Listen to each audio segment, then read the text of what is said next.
Chers amis, bonjour. Nous sommes le vendredi 23 février 2024. Il est 9h30. Quelques news de l'Arménie, de l'Artsakh et de la diaspora arménienne. Donc pour la dernière fois, donc ce soir, l'affiche à 20h30, salle Chenevier de la MJC Jean Moulin. Donc la soirée de l'association culturelle arménienne avec un débat sur justement Misak Manouchian, de la panthéonisation de Misak Manouchian vers l'Artsakh, la résistance arménienne jadis contre le nazisme, aujourd'hui contre le régime raciste et comment dirais-je, et pro-turc et pro-anti-arménien de l'Azerbaïdjan. Le débat, donc on essaiera de faire des parallèles entre ces combats de la résistance arménienne ce soir 20h30, MJC Jean Moulin, donc salle Chenevier. Je vais dire, venez nombreux, mais bon, si vous pouvez venir, donc vous serez bien reçus. Et puis donc effectivement, le Dauphiné ce matin, donc un article là-dessus aussi, hein, donc voilà, vous le voyez.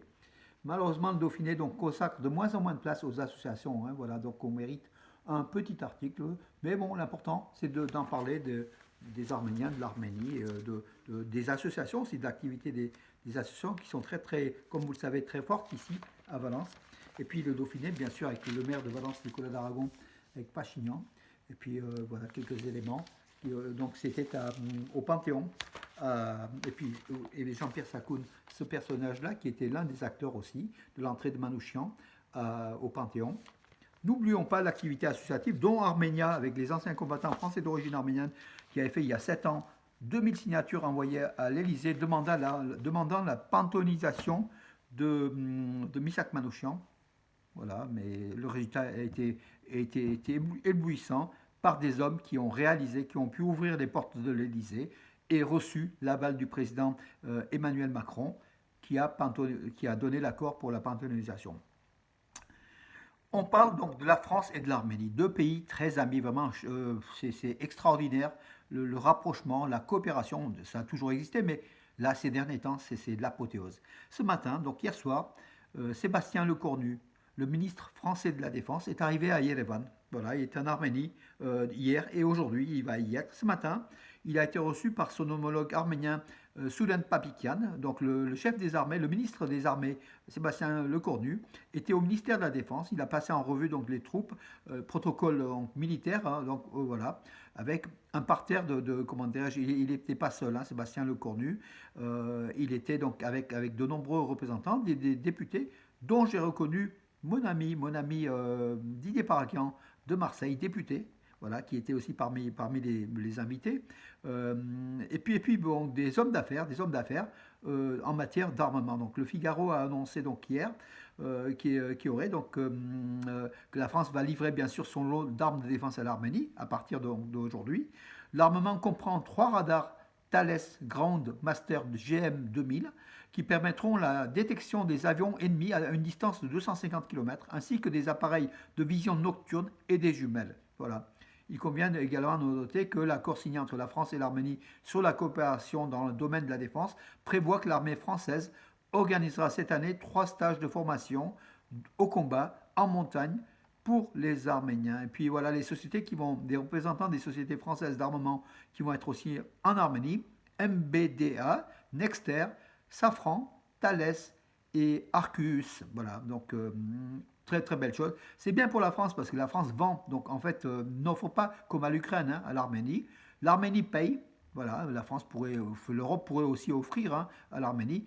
On verra dans un second temps parce que là, non, l'arrivée de Joseph Borrell, donc le chef de la diplomatie de l'Europe, de l'Union européenne en Arménie est annoncée, donc sous peu, voilà. On verra ce que l'Europe fera de l'Arménie pour son armement de défense, hein, pas d'attaque, de défense, pour respecter les frontières souveraines de la République d'Arménie. Voilà.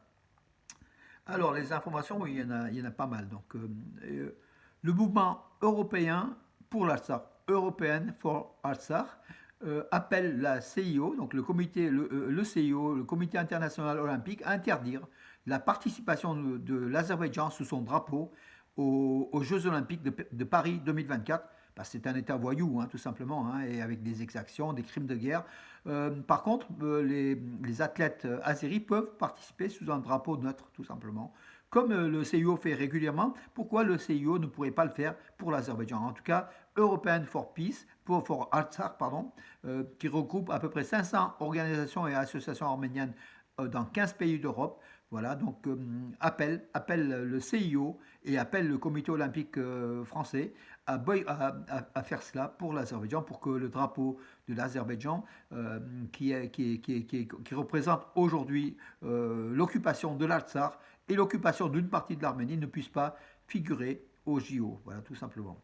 Donc la visite de Joseph Borrell en Arménie est à l'ordre du jour, a affirmé à Yerevan le ministère arménien des Affaires étrangères. Donc la date sera communiquée sous peu. Mais effectivement, donc, Joseph Borrell a fait part de son intention de se rendre en Arménie sous peu. L'Arménie qui se rapproche singulièrement de l'Europe. La Géorgie, le pays voisin de l'Arménie, va entrer dans l'Europe en fait. Dans l'espace, l'Arménie est aussi dans l'Europe, hein, par le Conseil de l'Europe. Mais là, on parle de l'Europe des 27, de l'Europe, l'Union européenne. Et l'Arménie donc sera voisine de l'Union européenne en 2031, donc à la frontière de l'Europe, tout simplement. Et l'Arménie, dans un second temps, entrera aussi en Europe, peut-être à l'horizon 2035, peut-être avant. On verra. En tout cas, nous, on aimerait que l'Arménie puisse intégrer rapidement l'Union européenne. Au moins, c'est une protection malgré tout ce qu'on dit aujourd'hui, parce que la Russie, le partenaire stratégique de l'Arménie, ne répond plus, militaire, hein, voilà, répond plutôt du côté azéri que du côté arménien. L'Arménie n'a pas le choix que pour garantir sa sécurité, d'entrer donc de chercher des partenaires. Et l'Union européenne pourrait être un petit peu le meilleur exemple, puisque la culture arménienne aussi est une culture judéo-chrétienne proche de toutes les valeurs de l'Europe. L'Arménie est leader, hein, donc en matière de culture européenne, hein, dans ce Sud-Caucase. Nicole Pachinian à Paris, donc ça c'était hier, hein, il a rassemblé autour de lui des chefs d'entreprise françaises. Donc il y a eu une table ronde, un grand débat, puis pour des accords économiques qui ont dû être signés. Donc je ne sais pas le résultat, mais en tout cas il y avait beaucoup de sociétés donc importantes de France qui étaient présentes à cette réunion entre donc Nicole Pachinian, qui a aussi donné les éléments forts sur l'économie de l'Arménie, avec la création de combien de 180 000 emplois depuis 2018, depuis son arrivée au pouvoir, avec des taux de croissance de l'ordre de 8-9% donc de l'Arménie, bien sûr, qui est important, donc le PIB qui a augmenté.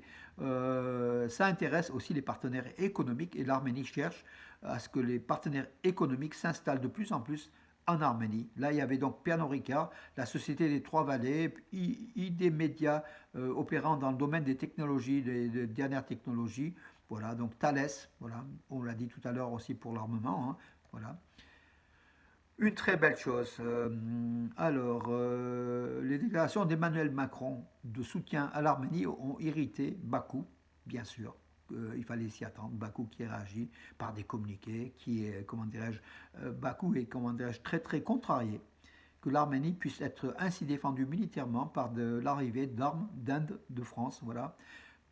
L'Azerbaïdjan qui comptait envahir le sud de l'Arménie, qui compte toujours envahir le sud de l'Arménie, la région de Sunik, hein, pour faire le joint des 43 km séparant de l'Azerbaïdjan du Nakhitchevan et de la Turquie. C'est une volonté turque, c'est une volonté russe, c'est une volonté de l'Azerbaïdjan.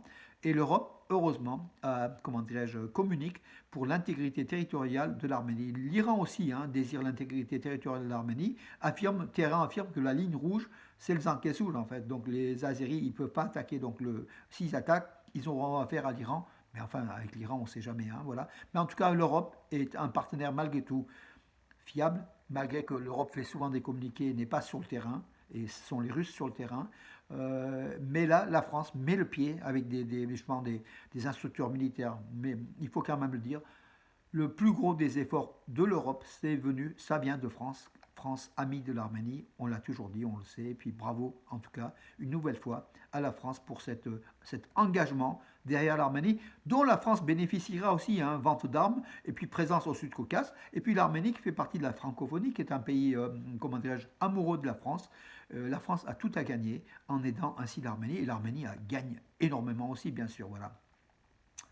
Alors, oui, alors à part ça, donc le chef de la diplomatie américaine au G20 au Brésil, donc Anthony Blinken, a rencontré son homologue turc, Fidan. Ils ont aussi parlé donc, de la paix entre l'Arménie et l'Azerbaïdjan.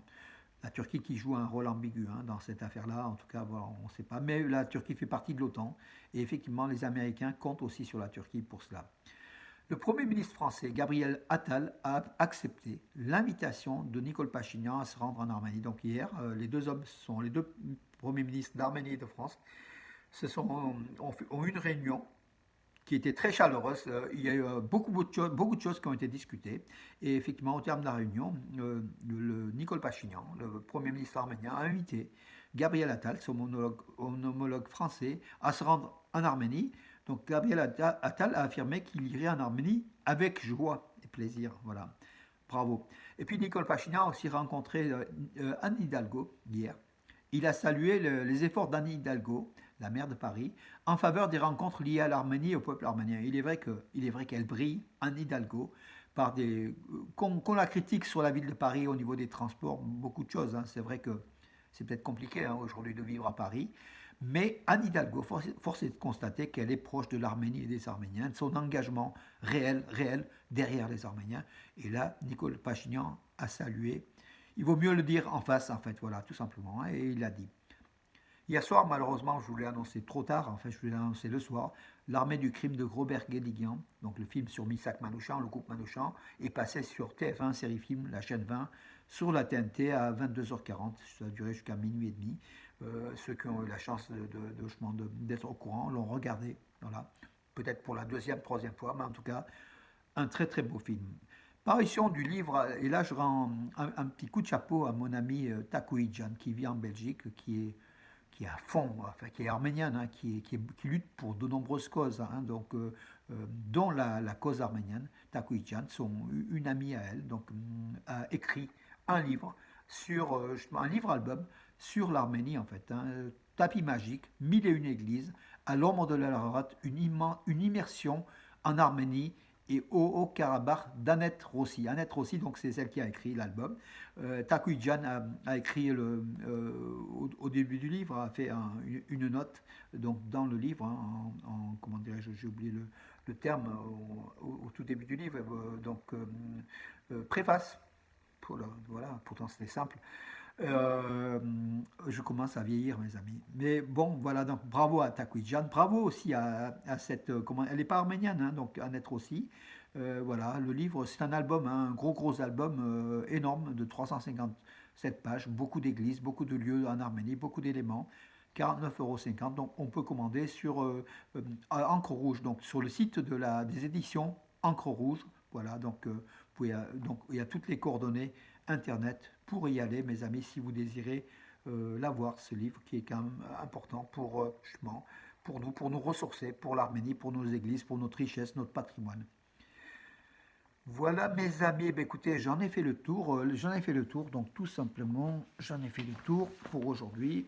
Encore une fois, je donne rendez-vous à mes amis. Venez nombreux, mes amis. Je sais qu'il est difficile, de plus en plus difficile. Depuis la Covid, les gens se déplacent moins, il faut le dire. Il y a des réflexes qui se sont créés, des réflexes où les gens vont de moins en moins, sortent de moins en moins, a priori, au niveau associatif. Nous, on le constate. Beaucoup d'associations le constatent. Il est vrai, il faut quand même le dire, cette diminution du public est quand même inquiétant à tous les niveaux. Voilà mes amis pour aujourd'hui, je vous donne rendez-vous à demain et puis ce soir je vous ferai sans doute des vidéos depuis la conférence, au débat sur Missak Manouchian et l'Artsakh, la résistance des Arméniens face à l'occupation et aux occupants. Hier c'était des nazis, aujourd'hui ce sont des Azéris, donc les termes se ressemblent.